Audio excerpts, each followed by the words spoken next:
একটা মিথ্যা কথা বলতে পারবেন? পাশের ভাইরে গালি দিতে পারবেন না? কোরআনের ময়দানে কোরআনের দাস, কোরআনের এমন একটা নিয়ামত, কোরআন শুনতে যারাই বসে একটা কোনো গুনাহ সেখানে হতে পারে না। চিল্লা বলেন আল্লাহু আকবার। সুবহানাল্লাহ বলবেন না? এই জন্য চতুর্থ নম্বর লাভ হলো যখন কোরআনের ময়দানে বসে কতটুকু লাভ হয় আর কতটুকু লস হয় এইটা পরের কথা, কিন্তু যতক্ষণ পর্যন্ত কোরআন শোনার জন্য আপনি এই জায়গায় বসে থাকবেন আপনার দ্বারা একটা কোনো গুনাহ হবে না। আর পঞ্চম নম্বর লাভটা কি জানেন? বলেন, রাত যত গভীর হয়ে যায় সব দরজা বন্ধ হয়ে যায়, একজনের দরজা খোলা হয়ে যায়। বলেন দরজাটা কার? আর যদি বলেন তো দেখি দরজাটা কার? এটা হলো পঞ্চম নম্বর লাভ কোরআনের ময়দানে। যখন রাত গভীর হয়ে যায় আমার নিজের ঘরের তো দরজা বন্ধ হয়ে যায়, ঠিক কিনা? আপনার রাতের বেলা যদি এখানে 12টা পর্যন্ত বসে থাকেন, আপনার বিবি কি দরজা খুলে বসে থাকবে? আপনার মা দরজা খুলে বসে থাকবে? মসজিদের দরজা খোলা থাকবে? মাদ্রাসার দরজা খোলা থাকবে না? পৃথিবীর সব দরজা একটার পর একটা রাত যত গভীর হয়ে যায় সব দরজাগুলো বন্ধ হয়ে যায়, কিন্তু একটা দরজা খোলা হয়ে যায়। বলেন দরজাটা কার? আর বলেন দরজাটা কার? আচ্ছা, রাতে 10টা না, আপনার সকাল 10টা বাজে যখন আপনি একটা দোকানের ভিতরে গেলেন, দেখবেন বিশাল বড় একটা, এটা কি কোম্পানিগঞ্জ না কি বলে এটা? হ্যাঁ, রামগঞ্জের ভিতরে যে ফার্মেসিটা সবচেয়ে বড় একটা ফার্মেসি, আপনি সকাল 10টায় গেলেন সেখানে একটা প্রেসক্রিপশন নিয়ে যে আপনার কিছু ওষুধের প্রয়োজন আছে। আপনি 10টা বাজে যখন গেলেন, এই 10টা বাজে যাওয়ার পরে বলেন তো দেখি, রাতে সকাল 10টা বাজে যখন ঔষধালয় ওই জায়গাতে যাওয়ার পর আপনি প্রেসক্রিপশন দিলেন, সাথে সাথে কি ওষুধ পাওয়া যাবে? ভিড় থাকবে না? কথা বলবে কেন? আপনার পাশে হয়তো আরো 5-2 সিরিয়ালে দাঁড়িয়ে আছে, ঠিক কিনা? আচ্ছা বলেন তো দেখি, ওই দোকানটা সারা রাত খোলা থাকে, সারা রাত খোলা থাকে, সারা দিন খোলা থাকে, সেটার কখনো বন্ধ হয় না।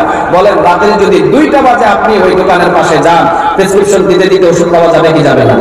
কথা বলতে হবে, যাবে যাবে? রাতে 2টা বাজে কি ভিড় আছে দোকানে? কথা বল, আছে আছে?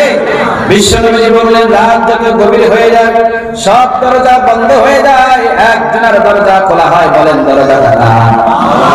আর বিশ্বনবী বললেন রাত যত গভীর হয়ে যায় সব মানুষগুলো ঘুমিয়ে যায়, আর মুমিন বান্দা বান্দীদের আনাগোনা তখন শুরু হয়ে যায়। আল্লাহর দরবার তখন সবগুলো খালি থাকে। সুবহানাল্লাহ বলবেন না? পুরো ভিড় আছে আল্লাহর দরবারে? কথা বলেন না কেন? আছে আছে? এই যে বাংলার জমিনের ভিতরে এখন যদি 18 কোটি মানুষ থাকে, 18 কোটি মানুষ কি ঘুমাইছে এখনো? কথা বল, ঘুমাইছে না? সবাই তো এক একটা আল্লাহর কাছে কেউ না কেউ কিভাবে চাইতেছে, ঠিক কিনা? রাতের 2টা বাজে কি 18 কোটি মানুষ ঘুমাবে না, জেগে থাকবে? কথা বল না কেন? ঘুমিয়ে যাবে। ওই জায়গায় দেখা যাবে যে রাতের 2টা বাজে সবাই ঘুমে। আল্লাহ সুবহানাহু ওয়া তাআলার দরবারে এখন আর ভিড় নাই, এখন আল্লাহর দরবার শুধু খালি আর খালি, ঠিক কিনা? চাইতে দেরি, পাইতে কি দেরি হবে? কথা বলে। এই জন্য বিশ্বনবী বললেন কোরআনের ময়দানে দীর্ঘ সময় পর্যন্ত যারা বসে, কোরআনের ময়দানের ভিতরে দীর্ঘ রাত যখন করে বান্দাগুলো বসে থাকে, বাজে হলো 12টা, বাজে হলো 1টা, রাত যত গভীর হয়ে যায় সব দরজা বন্ধ হয়ে যায়, আল্লাহ রাব্বুল আলামিনের রহমতের দরজা খোলা হয়। আর আল্লাহ রাব্বুল আলামিন শেষ আসমানে নামার পর বান্দাদেরকে ডেকে ডেকে বলে, রে বান্দা কি চাইবে যা আমি আল্লাহ দিয়ে দেব। সুবহানাল্লাহ। এই হাত বাড়িয়ে বাড়িয়ে আল্লাহ রাব্বুল আলামিন ডাকে, বান্দা যা নিজেদের গুনাহ মাফ চাস, গুনাহ মাফ চা, আমি আল্লাহ তোমাদের গুনাহ মাফ করে দেব। সহিহ হাদিসের বর্ণনা, আল্লাহ বলে বান্দারে রিজিক চাস, চা আমার কাছে রিজিক, আমি তোর সংসারের ভিতরে রিজিকের বৃদ্ধি করে দেব। বান্দা গুনাহ মাফ চাইবে নাকি? যা আমি আল্লাহ তোকে গুনাহ দেব। তুই কি চাস? এই রাতের অন্ধকারে, রাত যত গভীর হয়েছে, আমি আল্লাহ সুবহানাহু ওয়া তাআলার দরবার খোলা হয়েছে, সব দরবার এখন মাশাআল্লাহ বন্ধ, আর আমার দরবারে এখন কোনো ভিড় নাই, যে যেভাবে চাইবি আমি আল্লাহ হাতের ভিতরে দিয়ে দেব। সুবহানাল্লাহ বলতে পারলেন না? আরেকটা হাদিসের বর্ণনায় রাত যত গভীর হয়ে যায় শেষ আসমানে আল্লাহ সুবহানাহু ওয়া তাআলা নেমে আসে। সুবহানাল্লাহ বলবেন না? এরপরে বান্দাদেরকে ডাকতে থাকে, ও ঘুমন্ত বান্দা জাগ, এখনই জাগ, সিজদায় পড়, বান্দারে কি চাইবি চা রে বান্দা, আল্লাহর কাছে চাইতে দেরি, আমি আল্লাহ দিতে কোনো দেরি করব না। আচ্ছা বলেন, পৃথিবীর সব দরবারে চাইলে বিরক্ত হয়ে যায়, একজনা বিরক্ত হয় না, বলেন তিনি কে? আরো জোরে বলেন তিনি কে? আল্লাহর দরবারে অভাব আছে? কথা বলতে হবে, আছে আছে? আমার মতো আর আপনার মতো বান্দারে যদি আল্লাহ 10টা জান্নাত দিয়ে দেয়, আল্লাহ জান্নাতের অভাব পড়বে? আমি আর আপনি যদি আমাদেরকে আল্লাহ মাফ করে দেয়, আল্লাহর কি ক্ষতি হবে? কথা বলেন না কেন? হবে হবে। কিন্তু আল্লাহর কাছে যে চাওয়ার দরকার ওই চাওয়াটা এখন আমাদের কাছে নাই। চিল্লা বলেন ঠিক কিনা? আল্লাহ বললেন রাতের বেলা গভীর রাতে চাইবি। বলেন এই এলাকার ভিতরে যখন রাতের 2টা বাজবে সবাই কি জাগন থাকবে? কথা বলেন না কেন থাকবে? আপনি একা যদি জাগন থেকে যদি আপনি সেজদা দেন, আল্লাহ সুবহানাহু ওয়া তাআলা বলে রাতের অন্ধকারের সেজদা, একটা সেজদার মাঝখানে কোনো পর্দা থাকে না। সুবহানাল্লাহ বললেন না? এই জন্য কোরআনের ময়দানের 5 নাম্বার লাভ হলো রাত যত গভীর হয়ে যায় আর আল্লাহ রাব্বুল আলামিনের রহমতের দরজাগুলো তত খোলা হয়ে যায়। বলেন তো দেখি আল্লাহর সব দরজা এখন খোলা। এখন কোরআনের ময়দানে বসে যদি কিছু চান পাওয়া যাবে কি যাবে না? কথা বলতে হবে, যাবে যাবে। আজকে কোরআনের ময়দানের সর্বশেষ আমরা প্রথমত অবস্থায় যখন সর্বশেষ মুনাজাত হবে, ওই মুনাজাতের আগে সবাই আমরা তওবা করব, আল্লাহ আমাদের জীবনের গুনাহ মাফ করে দাও। সবাই চাইবেন? কথা বলেন না কেন? সবাই চাইবেন তো? শেষ পর্যন্ত থাকবেন তো? তাহলে প্রথম নাম্বারের মেসেজ হলো মুনাজাতের আগে আমাদের হবে তওবা, আল্লাহ জীবনের গুনাহগুলো কি করে দাও। সবাই কয় না কি করে দাও? আরে আপনার জীবনের গুনাহ মাফ চাইতে দেরি, আল্লাহ সুবহানাহু ওয়া তাআলা মাফ করতে দেরি করে না। সুবহানাল্লাহ বললেন না? শয়তান আল্লাহ সুবহানাহু ওয়া তাআলার সাথে তর্ক বিতর্কে লেগে গেলেন। আল্লাহ সুবহানাহু ওয়া তাআলা বলেন, যা তুই বিতাড়িত, তুই শয়তান, তুই যখন আমার কথা শুনলি না তুই বিতাড়িত, দূর হয়ে যা। শয়তান বলেন, আল্লাহ এই আদমের জন্য আমাকে শয়তান হতে হলো, ঠিক আছে এই আদম সন্তান কতদিন থাকবে? আদম কতদিন থাকবে? আল্লাহ সুবহানাহু ওয়া তাআলা বলেন কিয়ামত পর্যন্ত থাকবে। কতদিন বলেন তো দেখি? সবাই বলেন আমরা কতদিন থাকবো? আমরা কতদিন? কিয়ামত। আমি থাকবো না, আমার ছেলে থাকবে, আমার ছেলে থাকবে না, আমার মেয়ে থাকবে, যে কোনো একজন না একজন থাকবে কিয়ামত পর্যন্ত, ঠিক কিনা? কিয়ামতের আগে কি মানুষ সবাই দূর হয়ে যাবে? না, কিয়ামত পর্যন্ত মানুষ থাকবে। আল্লাহ সুবহানাহু ওয়া তাআলা বলেন কিয়ামত পর্যন্ত মানুষগুলো থাকবে। শয়তান বললেন ঠিক আছে, কিয়ামত পর্যন্ত যখন মানুষ থাকবে, ও আল্লাহ যান আপনি আপনার আদম সন্তানদেরকে আমি শয়তান কিয়ামত পর্যন্ত তাদেরকে ধোঁকা দেব, তাদেরকে ধোঁকার জালে ফেলে গুনাহ করাবো, মদ খাওয়াবো, চুরি করাবো, ডাকাতি করাবো, মিথ্যা কথা বলাবো, হাজার হাজার গুনাহ আমি শয়তান তাদেরকে দিয়ে করাবো। আল্লাহ রাব্বুল আলামিন বললেন তুই আমার বান্দাদেরকে দিয়ে গুনাহ করাবি আর আমি রব আমার বান্দাদের মাফ করে দেব। সুবহানাল্লাহ বলেন না? শয়তান একবারে চিত্তে গেছে। কি হইছে বলেন তো দেখি? আপনাদের দেখি কি বলে? সেটা যায়, গরম হয়ে যায়, মাথা গরম হয়ে যায়, মেজাজ গরম হয়ে যায়, এটা কি বলে? হ্যাঁ, সেটি যায়। জি জি জি, একটু মাঝে মাঝে বলেন আমাদের সেটি যায়। শয়তান তো চিত্তে গেছে, মাথা গরম হয়ে গেছে। আপনি মাফ করে দিবেন। আপনি কতদিন মাফ করবেন? আপনার বান্দাদেরকে আমি মৃত্যু পর্যন্ত আপনার বান্দাদেরকে দিয়ে আমি গুনাহ করাবো। আল্লাহ সুবহানাহু ওয়া তাআলা বলেন তুই আমার বান্দাদেরকে মৃত্যু পর্যন্ত দিয়ে গুনাহ করাবেন, আমি আল্লাহ সুবহানাহু ওয়া তাআলা মৃত্যুর গড়গড়ানি আসা পর্যন্ত বান্দার তওবা কবুল করব। আপনি মৃত্যুর গড়গড়ানি আসা পর্যন্ত যদি তওবা করেন মাফ করবে কে? আল্লাহ জোরে বলেন মাফ করবে কে? আদম আলাইহিস সালাম তিনি যে গুনাহ করলেন, যে ভুল করলেন, বলেন তো দেখি রবের কাছে চাইতে দেরি, মাফ করতে দেরি করে নাই তিনি কে? আল্লাহ কি মাফ করতে দেরি করে? কথা বলেন করে করে না, আল্লাহ সুবহানাহু ওয়া তাআলা মাফ করতে দেরি হয় না। তাহলে আজকে আমাদের মাফের প্রথম নাম্বার মেসেজ হলো শেষ মুনাজাতের আগে আমরা কি করব? আল্লাহর কাছে তাওবা করব। কি করব? কথা বলেন কি করব? ময়দানে, কোরআনের ময়দান আজকে এই মাহফিল, মাহফিলের আগের দিনও নামাজি, পরের দিনও নামাজি, আলহামদুলিল্লাহ ঠিক আছে। কিন্তু মাহফিলের আগের দিনে বেনামাজি, পরের দিনও বেনামাজি, এই মাহফিল দিয়ে লাভ আছে? কথা বলেন কেন? আছে আছে।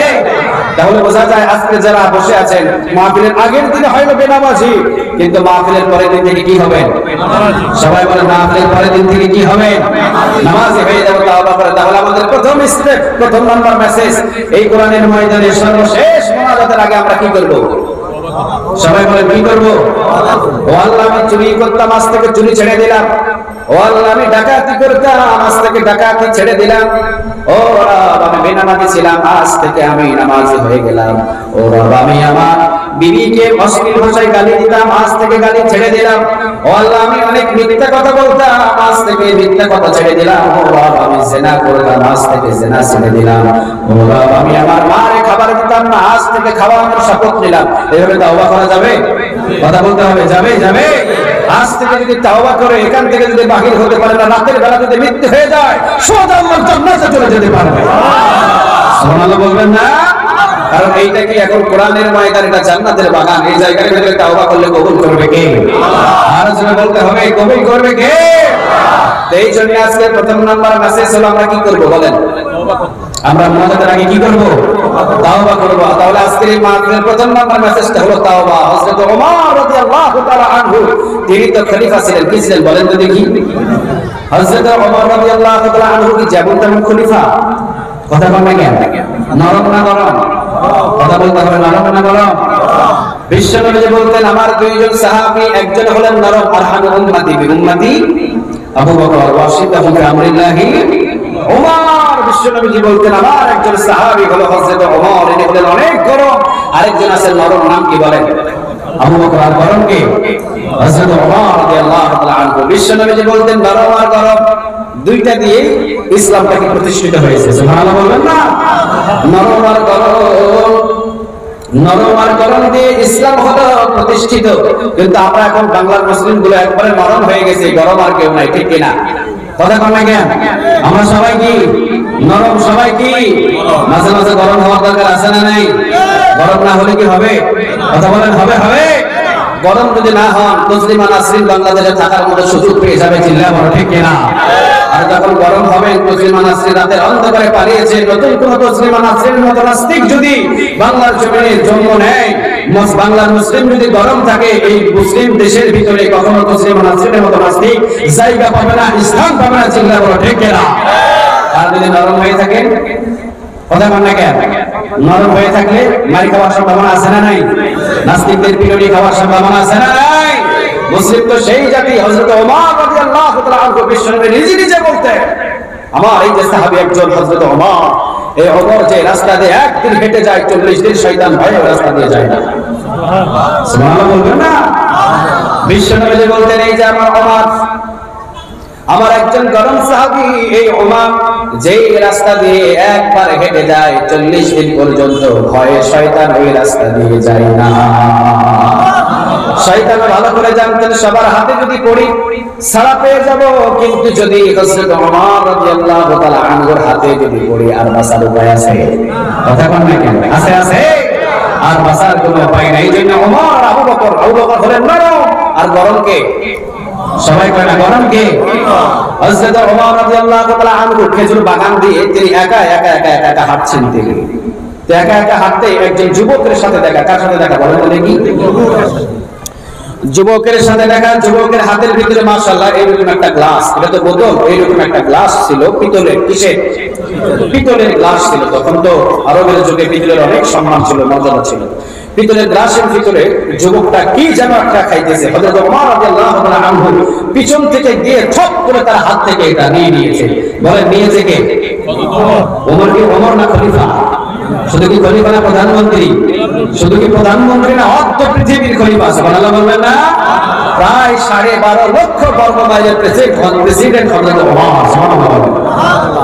পিছন থেকে গ্লাসটা নিয়ে এরপরে ওমর বললেন এই তোমার এই খেজুর বাগানের ভিতরে কি খাও তুমি এটা?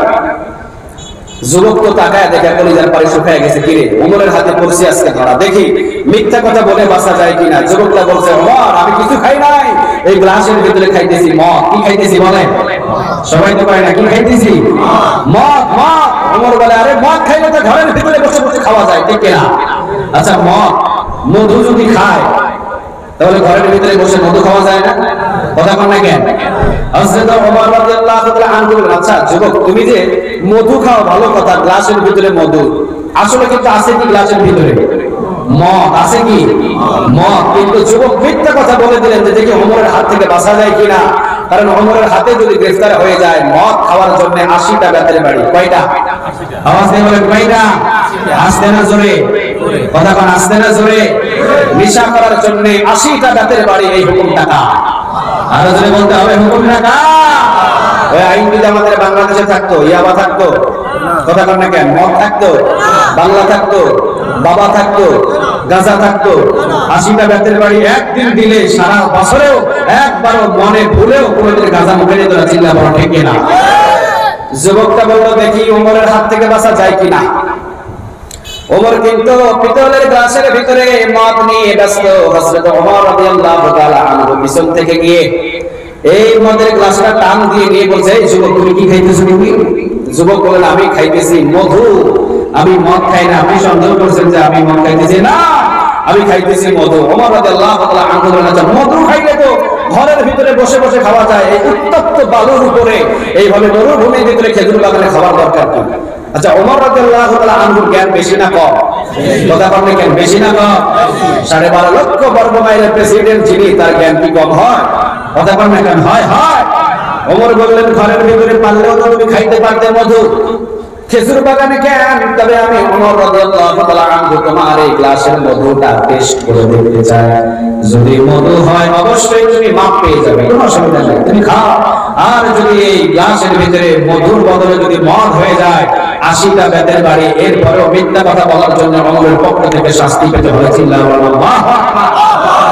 যুবকের কলিজার ভিতরে দিছে মুসার সর্বনাশ। এখন যদি ওমর টেস্ট করে পেয়ে যায় যে এটা কি মদ, কয়টা বাড়ি? সবাই কয় না, কয়টা? 80টা বেতের বাড়ি, একটাও কম হবে না। এমন পিটুনি দেবে হযরত ওমর, তাও 80টা বেতের বাড়ি ঘরের ভিতরে। ওমর যদি একাই মারতো এটা ভালো ছিল, কিন্তু ওমরের বিচার হলো, কোরআনের বিচার হলো ইসলায়া। এমন একটা জায়গার ভিতরে কোরআনের বিচার হয়, হাজার হাজার লক্ষ লক্ষ মানুষের বিচারটা দেখতে পারে। চিল্লাহ বললাম আল্লাহু আকবার। আচ্ছা, কোরআনের বিচার কি গোপনে না প্রকাশ্যে? সবাই বললেন না, গোপনে না প্রকাশ্যে? প্রকাশ্যে বিচার যখন করা হয় সবার কলিজার ভিতরে ভয় ঢোকে কি ঢোকে না? আচ্ছা, আমাদের এলাকার ভিতরে যদি একটা চোর পাওয়া যায়, বড় চোর, আর ওই চোরের হাত যদি, এই যে রামগঞ্জ নাকি এটা বলে, এই রামগঞ্জের ভিতরে যদি স্কয়ারে সবার মানুষের সামনে যদি ওই যুবকের চুরি করা হাত 2টা কেটে দেওয়া হয়, বলেন তো কি এলাকার ভিতরে কি আর চোর পাওয়া যাবে? কথা বলেন না কেন, পাওয়া যাবে?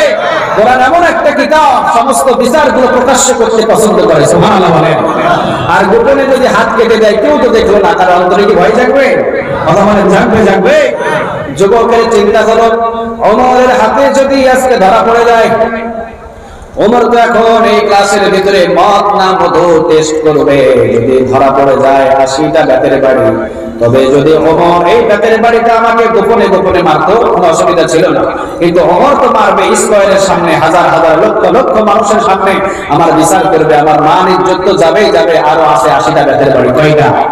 জোরে বলেন, কয়টা? এরপরে ওমর আবার ধমক দিল, যদি মিথ্যা কথা বলি, এই যে বললাম মদ খাইলাম হলো মদ, কইলাম হলো মধু, এই মিথ্যা কথা বলার জন্য ওমরের স্পেশালি একটা শাস্তি আছে, ওইটা না জানি আরো কঠিন হয়ে যাবে, বিস্তার। এই যুবকের শরীর দিয়ে ঘাম বাহির হয়ে গেছে। যুবক চিন্তা করলো, কি রে, আমার শরীর দিয়ে ঘাম বাহির করার দরকার কি? মাফ করার জন্য তো একজন আছে, বলেন তিনি কে? আরো যারা বলেন তিনি কে? আমি কেন ওমরের কাছে মাপ চাইবো? না, আমি ওমরের কাছে মাপ চাইবো না। ওমর তো হলো মানুষ, আমিও তো হলাম মানুষ। ওমর যদিও হলেন খলিফা, যদিও হলেন প্রধানমন্ত্রী, যদিও প্রেসিডেন্ট, কিন্তু আমি মানুষ হয়ে কেন মানুষের কাছে মাপ চাইবো না? আমি মানুষের কাছে মাপ চাইবো না, তওবা করবো না। একজনের তারপরে তওবা করবো, বলেন তো তওবাটা এই দরবারটা কার? যুবক এবার অন্তরের ভিতরে চুপি চুপি তওবা করে ফেলেছে। আল্লাহ, ও রব, ও মালিক, ও আমার সৃষ্টিকর্তা, ও আল্লাহ, তোমার কাছে তওবা করছি। বাগানের ভিতরে অনেক দিন পর্যন্ত মদ খাইলাম চুরি করে, ও আল্লাহ, কোনদিন তুমি আমার শাস্তি দিলা না, কিন্তু আজকে এমন একটা খলিফার হাতের ভিতরে আমার উঠাইয়া দিছো, আজকে শাস্তি ছাড়া আর কোনো উপায়? কথা বলতে হবে, উপায় আছে? ও রব, ও মালিক, আর বেশি দেরি নাই। যদি ওমর রাদিয়াল্লাহু তাআলা আনহু এই ক্লাসের ভিতরে যদি মধুটারে টেস্ট করে যদি মদ পাওয়া যায়, তাহলে তো আমার চরম শিক্ষা দিয়ে ছেড়ে দেবে। আল্লাহ গো, তুমি আমারে maaf করে দাও। সুবহানাল্লাহ বলবেন না? তওবা করলেন কার কাছে? আল্লাহর কাছে তওবা করলেন। ও রব, আজকের পর থেকে জীবনে কোনোদিন এই যুবক মুখের ভিতরে এক ফোঁটা কোনোদিন মদ খাবে না। একবারে তওবাতুন নাসুহা করে ফেলেছে। সুবহানাল্লাহ বলবেন না? যুবক বলছে, ও রব, জীবনে কোনদিন আর এক ফোঁটা মদ এই যুবক এই ঠোঁট দিয়ে এই মুখ দিয়ে জীবনে কোনদিন নেবে না। ও রব, ও মালিক, ও আমার আল্লাহ, এই যে দেখো, শুধু আমারে মাফ করলেই হবে না, আমার তওবা কবুল করলে হবে না। ও রব, ও আমার আল্লাহ, এই যে ওমর রাদিয়াল্লাহু তাআলা আনহুর হাতের ভিতরে যে গ্লাসের ভিতরে কিন্তু মদ আছে, কইছি মধু, কইছে কি আছে, কি আছে, কি মদ আছে, কইছি মধু। যদি ওমর রাদিয়াল্লাহু তাআলা আনহু টেস্ট করে যদি এইটা মদ প্রকাশ হয়ে যায়, আল্লাহ ওমরকে আমার সামনে মায়া করে, ও রব, ও মালিক, তুমি যদি আমার তাওবা কবুল করো, ওমরের হাতে যে গ্লাস আছে ওই মদ গুলোকে দয়া মায়া করে তুমি মধু বানায়া দাও। সুবহানাল্লাহ বলবেন না? হযরত ওমর রাদিয়াল্লাহু তাআলা আনহু এইবারে শাহাদাত আঙ্গুল ঢোকায় দিয়া নাকের কাছে নিছে, নাকের কাছে নিয়ে দেখে কি এত সুন্দর ঘ্রাণ। সুবহানাল্লাহ নাই? ঘ্রাণ দেখে হযরত ওমর রাদিয়াল্লাহু তাআলা আনহুর মুখের ভিতরে একটা মুস্কি হাসি দিয়েছে। মুস্কি হাসি দেওয়ার পর ওমর রাদিয়াল্লাহু তাআলা আনহু আবার হাতের তালু দিয়ে কেউ বলে যে শাহাদাত আঙ্গুল ঢোকায় দিয়া জিহ্বায় দিয়ে দেখে যে কি এটা তো মদ নয়, এটা হলো এমন মধু, এই মধুটা ওমর রাদিয়াল্লাহু তাআলা আনহু এত পর্যন্ত কোনোদিন খাই না। বলেন তো দেখি সেকেন্ডের ভিতরে তাওবা করেছে, তাওবা কবুল করেছে কে? আল্লাহ। আপনারা বলেন নাকি? আমরা যদি আল্লাহ রাব্বুল আলামিনের কাছে আজকের এই কোরআনের ময়দানে শেষ করে যাই, তাওবা করে যেতে পারি, বলেন আমাদের জীবনের গুনাহগুলো মাফ করবে কে? আল্লাহ বলে, বান্দা তোর জীবনের কত গুনাহ, তোর গুনাহ যদি হয় রে বান্দা উহুদ পাহাড়ের সমান, আমি আল্লাহ রাব্বুল আলামিন উহুদ পাহাড়ের চাইতেও বেশি দয়া মায়া নিয়ে তোর সামনে হাজির হয়ে যাব। সুবহানাল্লাহ নাই? আল্লাহ বললেন তোর যদি গুনাহ হয় আসমানের সমান, আমি আল্লাহ আরশের সমান দয়া আর মায়া নিয়ে তোর সামনে হাজির হয়ে তোর গুনাহগুলো মাফ করে দেব। সুবহানাল্লাহ। তাহলে আমাদেরকে মাপ চাইতে হবে। তাহলে প্রথম নম্বরে আমাদের স্টেপ হলো তাওবা। প্রথম নম্বরে কি? কথা বলতে হবে। প্রথম নম্বরে কি? তাওবা। আর দ্বিতীয় নম্বর হলো এখান থেকে আমরা শিক্ষা নিয়ে যাব, আজকের পর থেকে যারা কোরআন তেলাওয়াত পারি না কোরআন তেলাওয়াত শিখবো। সবাই রাজি আছেন? কথা বলতে হবে। সবাই রাজি? যারা কোরআন তেলাওয়াত শুনে, যারা কোরআন তেলাওয়াত করতে পারে তাদের ঈমানটা মজবুত করে দেয় কে? আল্লাহ। আরো জোরে বলেন তো দেখি কে? এই জন্য আল্লাহ রাব্বুল আলামিন সূরা আনফালে দ্বিতীয় নম্বর আয়াত, কত নম্বর বলেন তো দেখি? এই কোরআনের ভিতরে সূরা কয়টা? আওয়াজ দিয়ে বলতে হবে। কয়টা? 114টা। পারা কয়টা? 30টা। আল্লাহ সুবহানাহু ওয়া তাআলা এই 30টা পারার ভিতরে 114টা সূরা দিয়ে পুরো 30 পারা কোরআনটাকে বাইন্ডিং করেছে। কিন্তু কিছু কিছু সূরা আছে অনেক ফজিলত। সুবহানাল্লাহ বলবেন না? বিশ্বনবী বললেন এই 30 পারা কোরআনের ভিতরে এমন কিছু সূরা আছে একবার পড়লে 15 পারা কোরআন তেলাওয়াতের নেক আল্লাহ আমলনামায় জমা করে দেবে। সূরাতুল ফাতিহা কোন সূরা বলেন? সূরাতুল ফাতিহা যদি আপনি একবার পড়েন, জোরে বলেন কয়বার? একবার যদি কোনো বান্দা সূরাতুল ফাতিহা একবার তেলাওয়াত করে, আমার আল্লাহ রাব্বুল আলামিন তার আমলনামার ভিতরে 15 পারা কোরআন তেলাওয়াতের নেক আল্লাহ জমা করে দেবে। দুইবার যদি সূরাতুল ফাতিহা আপনি পড়েন, 30 পারা কোরআন তেলাওয়াতের নেক আমার আল্লাহ আপনার আমলনামায় জমা করে দেবে। আল্লাহর দরবারে কম না আছে না বেশি আছে? আল্লাহর দরবারে কম না বেশি? অভাবমুক্ত দরবার হলো এক দরবার, বলেন দরবারটা কার? সারা পৃথিবীর সব মানুষগুলো যদি আমরা, এই বাংলার মানুষগুলো আমাদের প্রধানমন্ত্রীর কাছে এক বৈঠকে বসে যদি চাহিদা করি, আমাদের প্রধানমন্ত্রী কি এক বৈঠকে সবার চাহিদা পূরণ করতে পারবে? পারবে? পারবে? বুশ পারবে? ডোনাল্ড ট্রাম্প পারবে? মোদি পারবে? কিন্তু আল্লাহ সুবহানাহু ওয়া তাআলা বললেন সারা পৃথিবীর সব মানুষগুলো যদি এক জায়গায় বসে আমি আল্লাহ সুবহানাহু ওয়া তাআলার কাছে যদি প্রত্যেকটা বান্দার এক একটা চাহিদাগুলো পেশ করে, এক সেকেন্ডে সব বান্দাদের চাহিদাগুলো আমি আল্লাহ পূরণ করে দিতে পারবো। তবে হ্যাঁ, আমি আল্লাহ সব বান্দাদের চাহিদাগুলো এক সেকেন্ডের ভিতরে সব বান্দাদের চাহিদাগুলো পূরণ করে দিব রে বান্দা। তবে শোন, আমার দরবার থেকে, আমার ভান্ডার থেকে সবার চাহিদাগুলো পূরণ করে দেওয়ার পর আমার ভান্ডার, আমার দরবার থেকে 1 ইঞ্চি পরিমাণ কমবে না। সুবহানাল্লাহ বলবেন না? নাজারে কি ভান্ডার, কি দরবার নিয়ে বসে আছে? চিল্লায়া বলেন আল্লাহু আকবার। তাহলে বলেন দুইবার সূরাতুল ফাতিহা পড়লে 30 পারা কোরআন তেলাওয়াতের নেক দেয় কে? আল্লাহ। আরো জোরে বলেন কে? আল্লাহ। এই কোরআনের ভিতরে আরেকটা সূরা আছে, সূরা ইখলাস, একবার পড়লে 10 পারা কোরআন তেলাওয়াতের নেক। জোরে বলেন কয় পারা? 10 পারা। এরপরে যদি দুইবার পড়েন 20 পারা, তিনবার পড়লেন, বিশ্বনবী বললেন কোরআন তেলাওয়াতের নেক আমলনামায় জমা করে দিবে কে? আল্লাহ। এই কোরআনের ভিতরে একটা আয়াত আছে, নামটা হলো আয়াতুল কুরসি। কি বলেন?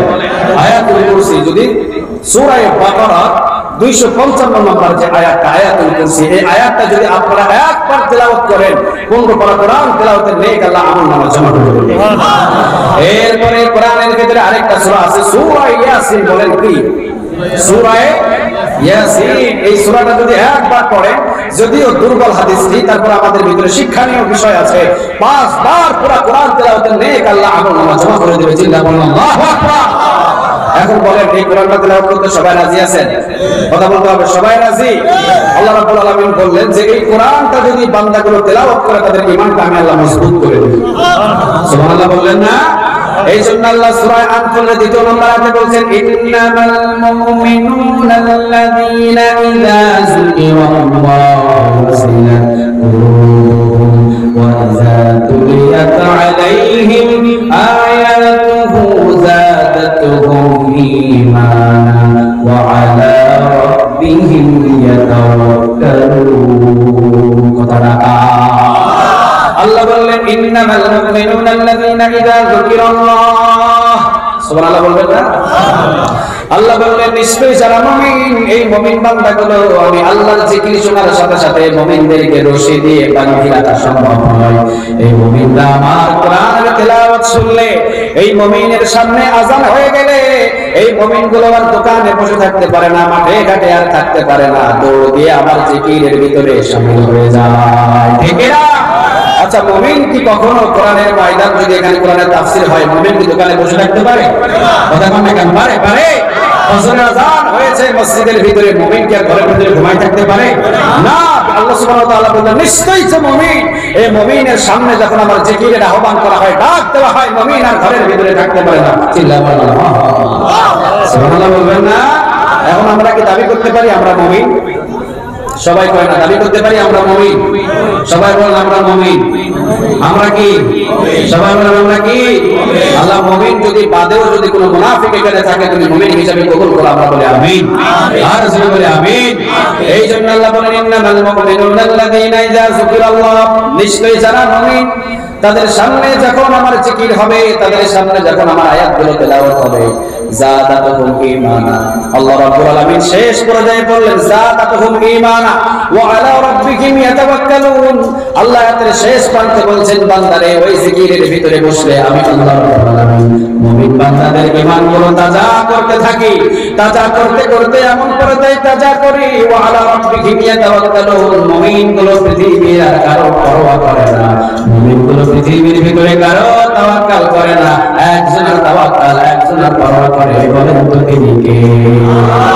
এই জন্য আল্লাহ প্রথম স্টেপে বললেন মুমিন আমার জিকির শুনে কখনো বসে থাকতে পারে না, দৌড় দিয়ে মুমিন জিকিরের ভিতরে শামিল হয়ে যায়। চিল্লায়া বলেন আল্লাহু আকবার। তাহলে বোঝা যায় মুমিন তারাই যারা কোরআন তেলাওয়াত শুনতে আসে, যারা কোরআন তেলাওয়াত শুনতে বসে, তারাই হলো মুমিন, তারাই হলো মুত্তাকিন। চিল্লায়া বলেন আল্লাহু আকবার। এই জন্য আল্লাহ প্রথমে বললেন ইন্নামাল মুমিনুনা আল্লাযীনা ইযা যুকিরাল্লাহ। বান্দারে নিশ্চয় যারা মুমিন তারা আমার জিকির শোনার সাথে সাথে, মুমিন বান্দাগুলো কখনো কোনদিন আর দুনিয়াবি কোনো কাজের ভিতরে শামিল হয়ে থাকতে পারে না। মুমিন বান্দাগুলো দৌড় দিয়ে জিকিরের ভিতরে শামিল হয়ে যায়। বলেন তো দেখি, এই জায়গার ভিতরে কোরআন থেকে তেলাওয়াত হয়, এটা জিকির বড় না ছোট? কথা বলতে হবে, বড় না ছোট? বড় কি সাধারণ বড় না সর্বশ্রেষ্ঠ বড়? আল্লাহ সর্বশ্রেষ্ঠ জিকিরের ভিতরে শামিল হয়েছি, আমাদেরকে তুমি মুমিন আর মুত্তাকিন হিসাবে কবুল করো। আর জোরে বলেন আমিন। এরপর আল্লাহ নিজে বলেন ইন্নামাল মুমিনুনা আল্লাযীনা ইযা যুকিরাল্লাহু ওয়াজিলাত কুলুবুহুম, ওয়াজিলাত কুলুবুহুম। আর আমার মুমিন বান্দাগুলো যখনই এই জিকিরের ভিতরে বসে যায়, তাদের কলবটা কম্পমান হয়ে যায়। কার ভয়ে? বলেন আল্লাহ। আমাদের কলিজার ভিতরে ভয় আছে, একজনের বলেন ভয়টা কার? পৃথিবীর কারো ভয় আছে? কথা বলেন না, কার ভয় আছে? আছে। আচ্ছা, আপনি মদ খান না কার ভয়ে? আপনি জেনা করেন না কার ভয়ে? আপনি চুরি করেন না কার ভয়ে? আপনি মিথ্যা কথা বলেন না কার ভয়ে? আল্লাহ বলেন এটাই হলো মুমিনের অন্তরের ভয়। মুমিনের কলিজার ভিতরে সব সময় ভয় থাকে। একজনের বলেন ভয়টা কার? আর জোরে বলতে হবে ভয়টা কার? এরপর আল্লাহ রাব্বুল আলামিন বললেন কোরআন তেলাওয়াত শুনলে ঈমানটা বেড়ে যায়। সুবহানাল্লাহ বলবেন না? কোরআন তেলাওয়াত শুনলে ঈমান বাড়ে না কমে? আর জোরে বলেন ঈমান বাড়ে না কমে? বাড়তে বাড়তে এমন পর্যায়ে ঈমান বেড়ে যায় আলা রাব্বিহিম ইয়াতাওয়াক্কালুন। ওই বান্দাগুলো পৃথিবীর আর কারো ভয় করে না, একজনের উপরে ভরসা করে। বলেন ভরসাটা কার? আমরা এই কোরআন দিয়ে চলতে চাই। সবাই রাজি আছেন? আওয়াজ দিয়ে বলতে হবে সবাই রাজি। দ্বিতীয় নাম্বার মেসেজ সূরা আনফাল থেকে যতটুকু জানবো আমরা, দ্বিতীয় নাম্বার মেসেজটা হলো পৃথিবীর ভিতরে যত কিতাব পড়ি আর না পড়ি এই কোরআনটা তেলাওয়াত করে আমরা যেতে চাই। সবাই রাজি আছেন? বিশ্বনবী বললেন ইকরাউল কোরআন ওয়া ইন্নাহু ইয়াতি শাফিআল্লাহ সুহাবিহি ইয়াউমাল কিয়ামাতি লা বারাল্লাহু। বিশ্বনবী বললেন বান্দারে দুনিয়ার ভিতরে যে বান্দাগুলো কোরআন তেলাওয়াত করে, কোরআনের সাথে থাকে, কোরআন নিয়ে নিজেদের জীবনটাকে পরিচালনা করে, বান্দা দুনিয়া থেকে বিদায় হয়ে যখন অন্ধকার কবর থেকে কিয়ামতের দিন উঠবে এই 30 পারা কোরআন সুপারিশ করে ওই বান্দারে জান্নাত পর্যন্ত নিয়ে যাবে। তিরমিজি শরীফের আরেকটা লম্বা একটা হাদিস আছে তিরমিজি শরীফের ভিতরে। বিশ্বনবী বললেন অন্ধকার কবরের ভিতরে নামার পর অনেক মানুষের মাথার উপরে কোরআনটা দাঁড়িয়ে যাবে। চিল্লায়া বলেন আল্লাহু আকবার। আচ্ছা বলেন যে নেতার পিছনে 20 বছর 30 বছর ঘুরতেছেন, আপনি মারা যাওয়ার পরে কি নেতা সাহেব কবরে যাইতে পারবে? কথা কোন না কেন যাইতে পারবে? পারবে। আপনার একটা ছেলে আছে অ্যাডভোকেট, আপনি যত বড় মিথ্যা কেসের ভিতরে পড়েন, ওই অ্যাডভোকেট ছেলে অনেক কৌশল করে আপনাকে বাঁচাই দিতে পারে। চিল্লায়া বলেন ঠিক না? আচ্ছা অন্ধকার কবরের ভিতরে যখন আপনি ঢুকবেন, অন্ধকার কবরের ভিতরে যাওয়ার পর দুইজন ফেরেশতা আসবে, ওই জায়গাকে আপনার ছেলে বাঁচাইতে পারবে? কথা বলে না, বাঁচাইতে পারবে? পারবে। কিন্তু বিশ্বনবী বললেন অন্ধকার কবরের ভিতরে যারা বেশি বেশি করে কোরআন তেলাওয়াত করেছে, কোরআনের আন্দোলন করেছে, কোরআন দিয়ে নিজেদের জীবনটাকে পরিচালনা করেছে, ওই বান্দাদের মাথার উপরে কোরআনটা দাঁড়িয়ে যাবে। দুইজন ফেরেশতা আসবে, মুনকার নাকির আসবে। ফেরেশতাগুলো প্রশ্ন করবে মান রাব্বুক ওয়া মা দীনুক মান হাযা রাজুলুল লাযী বুইসা বিকুম। প্রশ্ন হবে কয়টা? আরো যদি বলেন কয়টা? 3টা। মুসলিম শরীফের বর্ণনায় কেউ কেউ বলে 5টাও প্রশ্ন করতে পারে। কে? আরো যদি বলেন কে? তবে আমরা জানি এগুলো প্রশ্ন হবে 3টা। আল্লাহ আমাদের কাছ থেকে বেশি নিও না, কম প্রশ্ন দিয়ে পার করে দিও। আমরা বলি আমিন। তাহলে 3টা প্রশ্ন হবে মান রাব্বুক ওয়া মা দীনুক মান হাযা রাজুলুল লাযী বুইসা বিকুম। প্রশ্ন হবে 3টা। জোরে বলেন কয়টা? 3টা। ফেরেশতাগুলো তাকে ঘুম থেকে জাগাইতে যায়, উখতুম। কোরআন বলবে বস আস্তে আস্তে, এই বান্দারে জাগানো যাবে না, এই বান্দার ঘুম ভাঙানো যাবে না, যত প্রশ্ন লাগে আমি কোরআন রে করো, আমি কোরআন প্রশ্নের উত্তর দিয়ে দেব। সুবহানাল্লাহ। বাড়িতে কে বলেন সুবহানাল্লাহ? বলেন তো দেখি প্রশ্নের উত্তরগুলো কোরআনে জানা আছে না নাই? আর যে বলতে হবে আছে আছে। আল্লাহ নিজেই বললেন ওয়ালাউ আন্না মা ফিল আরদি মিন শাজারাতিন আকলাম ওয়াল বাহরু ইয়ামুদ্দুহু মিন বা'দিহি সাব'আতু আবহুরিন মা নাফিদাত কালিমাতুল্লাহ। সুবহানাল্লাহ। আল্লাহ বললেন পৃথিবীর সমস্ত গাছ যদি কলম বানাও আর পৃথিবীর সব সাগরের পানিগুলো যদি কালি বানাও, কলম আর কালি দিয়ে যদি কোরআনের কথাগুলো লেখা শুরু করো, কলম কালি শেষ হয়ে যাবে বান্দা, কোরআনের কথা লিখে শেষ করা যাবে না। ফেরেশতাদেরকে অনুমতি দিবে, কয়টা প্রশ্ন করবি কর, আমারে কর, আমি কোরআন উত্তর দিয়ে দেব, কিন্তু এই বান্দাকে ঘুম থেকে জাগানো যাবে না। চিল্লায়া বলেন আল্লাহু আকবার। আচ্ছা বলেন আমাদের মাথার পাশে যদি কবরের প্রশ্নের সময় কোরআনটা দাঁড়িয়ে জবাব দিয়ে দেয়, খুশি না বেজা? আওয়াজ দিতে হবে, খুশি না বেজা?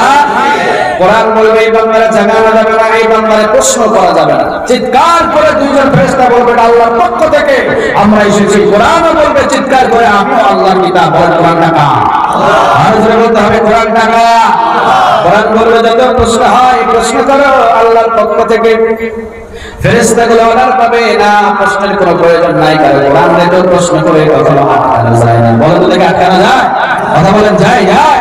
ফেরেশতাগুলো যাওয়ার আগে বলবে যে এই বান্দারে প্রশ্ন করলাম আর না করলাম পরের কথা। আচ্ছা কোরআন তুমি কতদিন পর্যন্ত এই মানুষের পাশে থাকবে, এই গোলামের সাথে থাকবে কতদিন? কোরআন চিৎকার করে বলবে যতদিন পর্যন্ত আল্লাহর এই গোলামটাকে নিরাপদে জান্নাতে না পৌঁছাতে পারবো ততদিন পর্যন্ত আমি কোরআন এই গোলামের বন্ধু হয়ে না। সুবহানাল্লাহ বলতে পারলেন না? এই জন্য বলেন কোরআনটা কি সাধারণ কিতাব? আওয়াজ দিয়ে বলতে হবে সাধারণ কিতাব। এই জন্য আল্লাহ রাব্বুল আলামিন নিজেই বললেন বান্দারে ইন্নামাল মুমিনুনা আল্লাযীনা ইযা যুকিরাল্লাহু ওয়াজিলাত কুলুবুহুম ওয়া ইযা তুলিয়াত আলাইহিম আয়াতুহু। কোরআন যদি তেলাওয়াত করে ঈমানদারের আয়াত লিখে। কথা বল না কেন? কে জাদাতুহুম ঈমানা, ঈমানটা বেড়ে যাবে, বাড়তে বাড়তে এমন পর্যায়ে ঈমান বেড়ে যাবে ওয়া আলা রাব্বিহিম ইয়াতাওয়াক্কালুন, পৃথিবীর আর কোনো ভয়, পৃথিবীর আর কারো উপরে ভরসা কোনো মুমিন করবে না, একজনের উপরে ভরসা করবে, বলেন তো দেখি ভরসা রাখা। তাহলে কোরআন দ্বিতীয় স্টেপ, প্রথম স্টেপ তাওবা, দ্বিতীয় স্টেপ এই কোরআন তেলাওয়াত করতে সবাই রাজি আছেন? কথা বলতে হবে সবাই রাজি? আল্লাহ প্রত্যেকটা কোরআন, যেন প্রত্যেকটা কোরআনের আয়াত এই মুমিন বান্দাদের কলিজার ভিতরে তুমি ঢুকায় দাও, আমরা বলে আমিন। আর জোরে বলে আমিন। এই জায়গার ভিতরে এশার সালাত হবে, এশার নামাজ হবে। আজকে আমার পরে আলোচনা করবে সালাউদ্দিন চাঁদপুরি সাহেব, আমার বন্ধু মানুষ, আমার বড় ভাই, আমার ভাইজান এই জায়গার ভিতরে আলোচনা করবে। এরপর আমার আগে যিনি আলোচনা করেছেন হাফেজ মাওলানা হারুনুর রশিদ সাহেব, ওনারও এক জায়গায় আলোচনা ছিল, ওই জন্য উনি আগে আগে শেষ করেছেন। আমিও আগে আগে পৌঁছে গেছি আপনাদের কাছে, আমিও আগে উঠে গেছি। আমার পরে সালাউদ্দিন ভাই গুরুত্বপূর্ণ আলোচনা করবেন কোরআন থেকে। আমরা যেন সবাই এই কোরআনের ময়দানে শেষ পর্যন্ত বুঝতে পারি। আল্লাহ তুমি আমাদেরকে কবুল করুন, আর আসলে বলেন আমিন। জি অবশ্যই, হ্যাঁ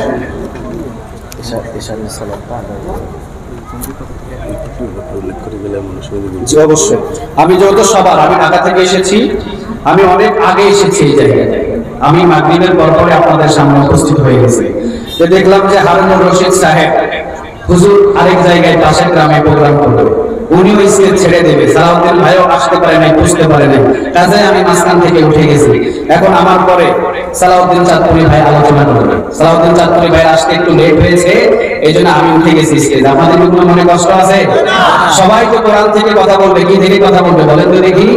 কোরআন থেকে কথা শুনবে। শেষ পর্যন্ত আমরা যদি এই কোরআনের ময়দানে থাকতে পারি, প্রত্যেকটা সেকেন্ডে সেকেন্ডে শুধু আমাদের আমলনামায় নেক লেখা হবে। সুবহানাল্লাহ বলবেন না? কোরআনের ময়দানে বসতে লাভ বলছি কয়টা? আওয়াজ দিয়ে বলেন কয়টা? এই কোরআনের ময়দানে যদি একবার সুবহানাল্লাহ কেউ পড়ে, আসমান আর জমিনের খালি জায়গা নেক দিয়ে পূরণ করে আল্লাহ তাআলা আমলনামায় জমা করে দেবে। সুবহানাল্লাহ বলতে পারলেন না? আল্লাহ বলে একবার ডাক দেন তো দেখি। সবাই আওয়াজ দিয়ে বলেন, আর জোরে বলেন আল্লাহ। একবার বললে 40টা নেক আমলনামায় জমা হয়ে যাবে। আল্লাহু আকবার, একবার বলেন, আবার বলেন, আরো জোরে বলেন আল্লাহু আকবার। যদি কোনো বান্দা একবার বলে, একজন সাহাবী জিহাদের ময়দানে যখন রওনা দিচ্ছে, ঘোড়া নাই, কি নাই? ঘোড়া চিনেন? হ্যাঁ, আপনারা ঘোড়া চিনেন? ঘোড়া নাই, সাহাবীর কাছে রওনা দিয়েছে তরবারি কাঁধের উপরে নিয়ে জিহাদের ময়দানে। আপনি ডাক দিয়েছেন, সাহাবী এদিকে আসো। কই তোমার কাছে ঘোড়া নাই? সাহাবী বলল, না আমার কাছে তো কোনো ঘোড়া নাই, আমি তো ঘোড়া নিয়ে যাইতে পারছি না জিহাদের ময়দানে। আপনি ডাক দিয়ে তাকে একটা জিহাদের ময়দানে যাওয়ার জন্য তরতাজা একটা শক্তিশালী ঘোড়া দান করে দিলে, যে নেক আল্লাহ আমলনামায় জমা করতো। এই কোরআনের ময়দানে যে কোনো স্থানে একবার আল্লাহু আকবার বললে, একটা ঘোড়া জিহাদের ময়দানে দান করা নেক আল্লাহ আমলনামায় জমা করবে। এখন এইগুলা ছোট ছোট তাসবিহগুলো পড়তে কি সবাই রাজি আছেন? কথা বলতে হবে, সবাই রাজি? ওই সলিমুদ্দিনের দোকানে বসে থাকেন 10 ঘন্টা, একবারও কি সুবহানাল্লাহ বাইর হবে? আল্লাহু আকবার বাইর হবে? আর কোরআনের ময়দানে যখন বসবেন দেখবেন অটোমেটিক মাঝে মাঝে মুখ থেকে সুবহানাল্লাহ, আলহামদুলিল্লাহ, আল্লাহু আকবার, লা ইলাহা ইল্লাল্লাহ অটোমেটিক বাইর হয়ে যাবে। চিল্লায় বলেন আল্লাহু আকবার। আরেকটা কথা বিশ্বনবী বললেন, জান্নাতের ভিতরে উদ্বোধনীয় গেট আগে বিশ্বনবীকে দিয়ে উদ্বোধন করা হবে। সুবহানাল্লাহ। আল্লাহ রাব্বুল আলামিন বলবে, ও নবী আপনি আমার জান্নাতটাকে উদ্বোধন করে দেন। সুবহানাল্লাহ বলবেন না? আচ্ছা, বিশ্বনবীকে বললে বিশ্বনবী একাই চলে যাবে না? আমাদেরকে ছেড়ে চলে যাবে? যাবে যাবে। সেই দিন বিশ্বনবী বললেন, আমি কিছু গোলামদেরকে আমার সাথে নেব। সব সাহাবীরা বললেন, নবী আপনার সাথে সেই দিন কারা থাকবে? বিশ্বনবী বললেন, সেই দিন আমার সঙ্গী হবে যারা দুনিয়াতে বসে বসে সুবহানাল্লাহ, আলহামদুলিল্লাহ, আল্লাহু আকবার, লা ইলাহা ইল্লাল্লাহ, আবার লা ইলাহা ইল্লাল্লাহ ওয়াহদাহু লা শারীকা লা লাহুল মুলকু ওয়া লাহুল হামদু ওয়া হুয়া আলা কুল্লি শাইইন কাদির। এই তাসবিহগুলো বেশি বেশি করে দুনিয়ার ভিতরে তেলাওয়াত করেছে, তাসবিহগুলো পড়েছে, ওই বান্দাদের হাত ধরে আমি সেই দিন আমার সাথে নিয়ে আমি আর আমার বান্দাগুলো একসাথে গিয়ে জান্নাতের গেটটা ধাক্কা দিয়ে জান্নাতটা উদ্বোধন করে দেব। সুবহানাল্লাহ পড়তে রাজি আছেন? আলহামদুলিল্লাহ পড়তে রাজি আছেন? আল্লাহু আকবার পড়তে রাজি আছেন? আল্লাহ আমাদের সবাইকে কবুল করুন। এখানে এশার জামাত হবে, সবাই লাইন করে জামাতে দাঁড়িয়ে যাবেন, ইমামতি করবেন একজন হুজুর, সবাই জায়গার ভিতরে এশারের সালাত আদায় করে এরপরে বসে যাবেন। আল্লাহ আমাদের সবাইকে কোরআনের মজা দান করুন, আমিন। আখির দাওয়ানা আলহামদুলিল্লাহি রাব্বিল আলামিন। আসসালামু আলাইকুম ওয়া রাহমাতুল্লাহি তাআলা ওয়া বারাকাতুহু।